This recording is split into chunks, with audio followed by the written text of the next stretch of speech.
Assalamualaikum warahmatullahi wabarakatuh. Alhamdulillahirabbil alamin wa bihi nasta'inu ala umuri dunya waddin wa ala alihi wa sahbihi wa barik wa sallim ajma'in. Amma ba'd. Alhamdulillah, pada kesempatan ini saya dapat menyapa teman-teman permisa yang dirahmati dan dimuliakan oleh Allah Subhanahu wa taala. Harapan saya semoga kutub yang akan saya bawakan ini dapat membawa manfaat bagi kita semua. Amin. Kaum muslimin muslimat pemirsa yang berbahagia.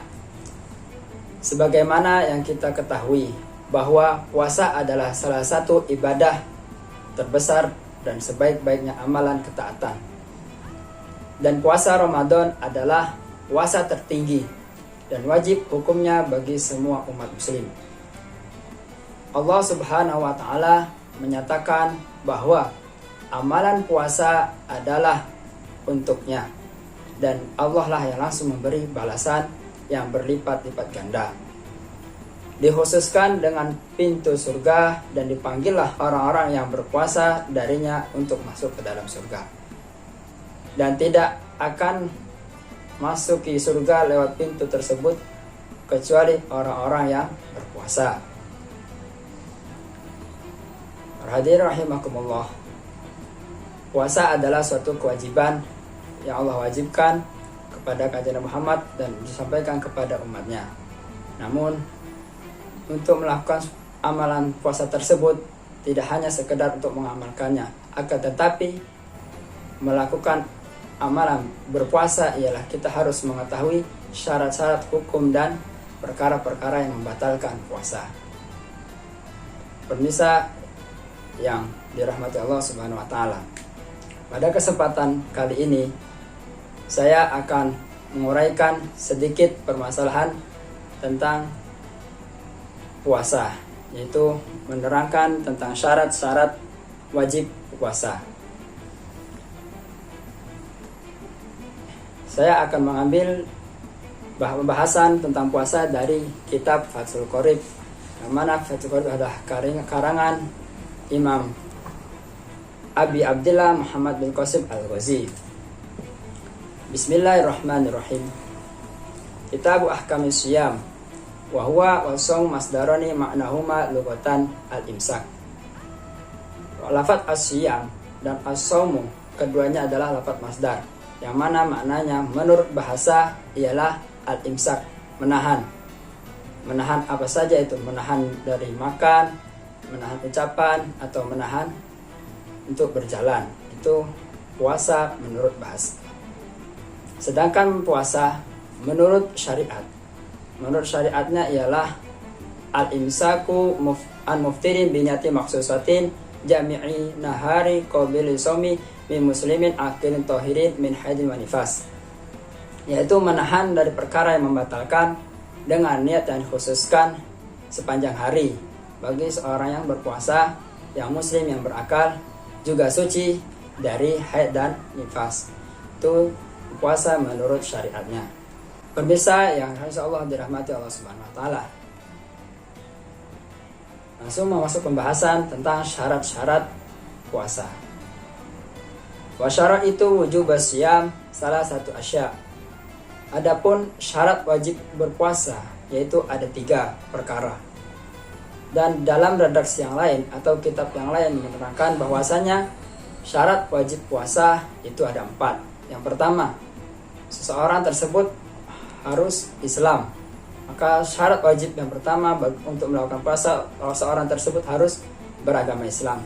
Maka bagi orang kafir atau orang yang selain Islam itu tidak diwajibkan untuk berpuasa.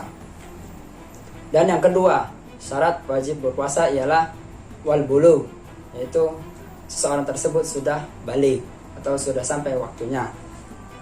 Maka ketika orang tersebut belum balik, maka tidak diwajibkan untuk berpuasa.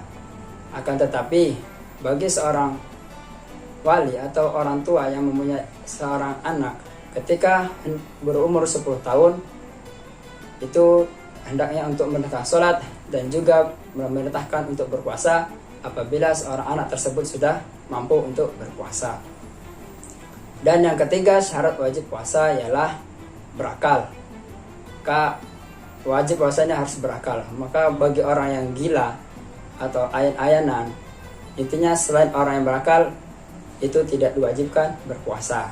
Itu syarat wajib puasa yang ketiga. Dan yang terakhir ialah wal qudratu ala syiyam, mampu untuk melakukan puasa. Nah, keempat tersebut adalah syarat-syarat wajib berpuasa.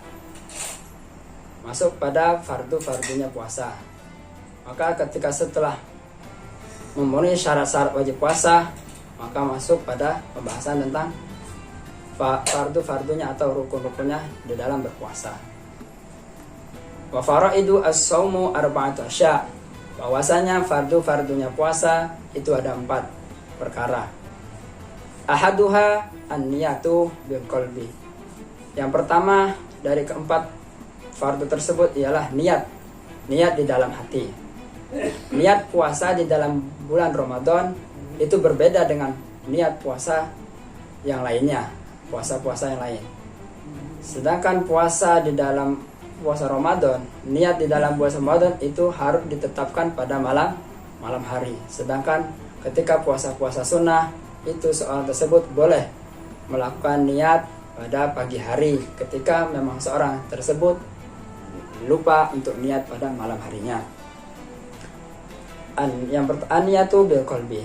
Fa in kana as-shaumu fardhon ka ramadhani aw nadhron. Nah, apabila puasanya itu puasa fardu seperti Ramadan atau puasa nazar, maka yang pastinya seorang tersebut harus menetapkan niatnya pada malam hari.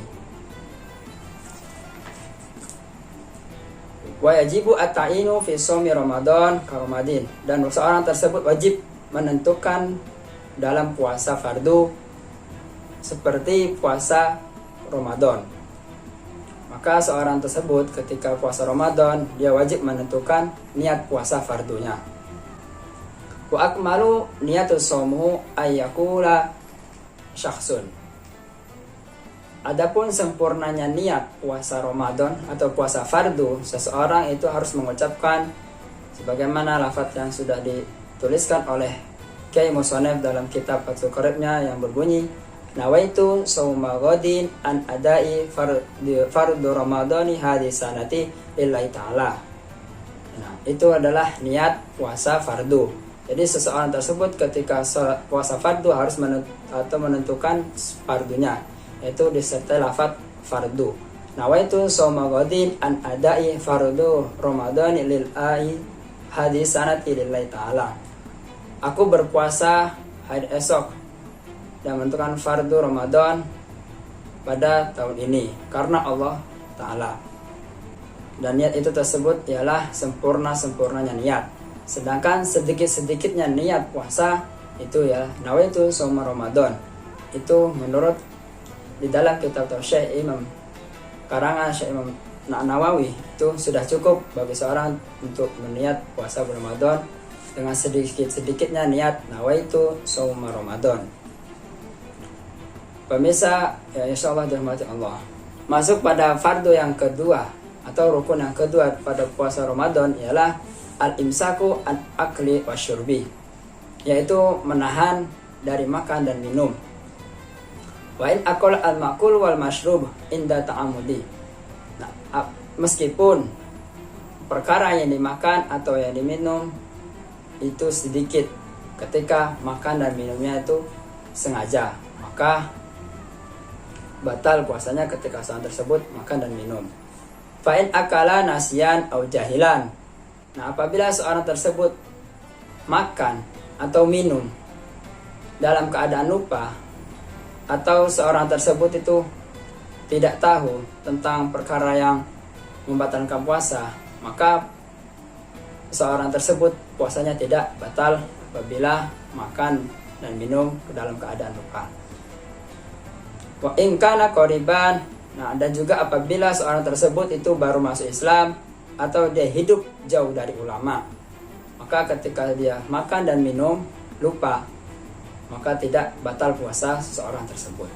Wa illa, apabila kebalikan dari tersebut, ketika dia di situ dalam lingkungannya banyak ulama, banyak ustadz, di situ dia bisa mempelajari tentang perkara-perkara yang membatalkan puasa, namun dia tidak mau mempelajari, maka ketika dia makan atau minum, maka ketika berpuasa maka puasanya batal. Pemirsa rahimakumullah, lanjut kepada rukun atau fardu yang ketiga puasa Ramadan ialah al-imsaku al-jima, menahan jima. Nahan jima yang disengaja. Wa amma jima'u nasyan fa'aka'aklu nasyan. Maka apabila seorang tersebut berhubungan intim pada puasa Ramadan dalam keadaan lupa bahwasanya dia sedang berpuasa, maka hukum seorang yang berhubungan tersebut itu disamakan dengan hukumnya seorang yang makan dan minum ketika lupa pada bulan puasa Ramadan. Dan yang terakhir ialah warabi'u ta'amudi al-qai'u falau ghalbahu al-qai'u lam yabtulu shaumuhu. Yang keempat ialah menyengaja muntah. Seseorang tersebut menyengaja muntah. Falau ghalbahu al-qai'u lam yabtulu shaumuhu. Nah, apabila soal muntahnya itu seperti umumnya tidak sengaja dengan intinya muntah sebagaimana umumnya, maka puasanya tidak batal. Yang dikehendaki di sini ialah memuntah yang dengan disengaja. Dan itu fardu-fardu dan keempat tersebut adalah fardu-fardunya puasa Ramadan. Maka para pemirsa yang insyaallah di Allah, kita harus mengetahui syarat-syarat dan rukun-rukunnya puasa. Dan masih banyak lagi tentang perkara yang membatalkan puasa, kesunah-kesunahan di dalam puasa, dan keharaman-haraman yang ada pada bulan puasa. Ya, mungkin sampai di sini pembahasan tentang syarat-syarat dan rukun-rukunnya puasa. Mungkin masih banyak lagi pembahasan, namun kesempatan kali ini saya hanya bisa menyampaikan tentang kewajiban-kewajiban dan fardu-fardunya puasa. Mungkin pada pertemuan yang akan datang, insya Allah saya akan menyampaikan tentang perkara-perkara yang membatalkan puasa dan kesunah-kesunahan di dalam berpuasa. Mungkin cukup dari saya, kurang lebihnya yang bisa saya sampaikan bermanfaat bagi para pemirsa di rumah, dan insya Allah bisa diamalkan dan disampaikan kepada yang lain. Dan apabila dari awal sampai akhir ada kesalahan kata-kata yang kurang berkenan pada hati pemirsa semua, dari saya kurang lebihnya mohon maaf. Wabillahi taufik wal hidayah. Wassalamualaikum warahmatullahi wabarakatuh.